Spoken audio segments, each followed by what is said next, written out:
અર્જુન ચૌધરી એટલે કઠપૂતળી, જેટલું નતા એટલું કામ કરવાવાળો. જિલ્લાના ટીમની એની જવાબદારી છે કે મને મોકલવું છે કે આ સીટ નબળી છે, આ જિલ્લા સીટની છે કે આ વિસ્તાર નબળો, ત્યાં મને મોકલવું જોઈએ.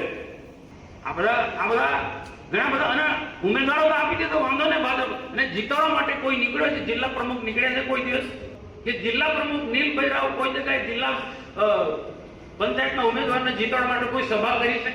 10 વાગે ઉઠે અને ઉઠીને સીધા એસી કાર્યાલયમાં જતું રહેવાનું, આખો દિવસ ત્યારે ફોન ઉપર બધું ટીચિંગ કર્યા કરવાનું બધું. અને કોઈ મહત્વના નિર્ણય લેવા હોય તો અમને તો પૂછો. મારા માટે જે શબ્દ વાપર્યો છે, વડીલ છે, કદાચ નિસ્વાર્થપણે પણ આ શબ્દો મારા માટે બોલ્યા હશે, એમના માટે મને ખોટું પણ નથી લાગતું.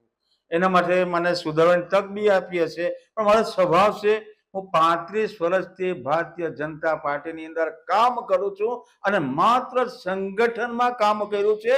કઈ રીતના કામ કરવાનું છે એ મને સંપૂર્ણ જ્ઞાન અને સંપૂર્ણ નોલેજ પણ છે. ને એ પ્રમાણે હવે જ્યારે મને આ જાણવા મળ્યું છે તો મારી રીતે એક પ્રભારી તરીકે હું ન્યાય ચોક્કસપણે આ જિલ્લામાં આપીશ એટલી હું ખાતરી આપું છું.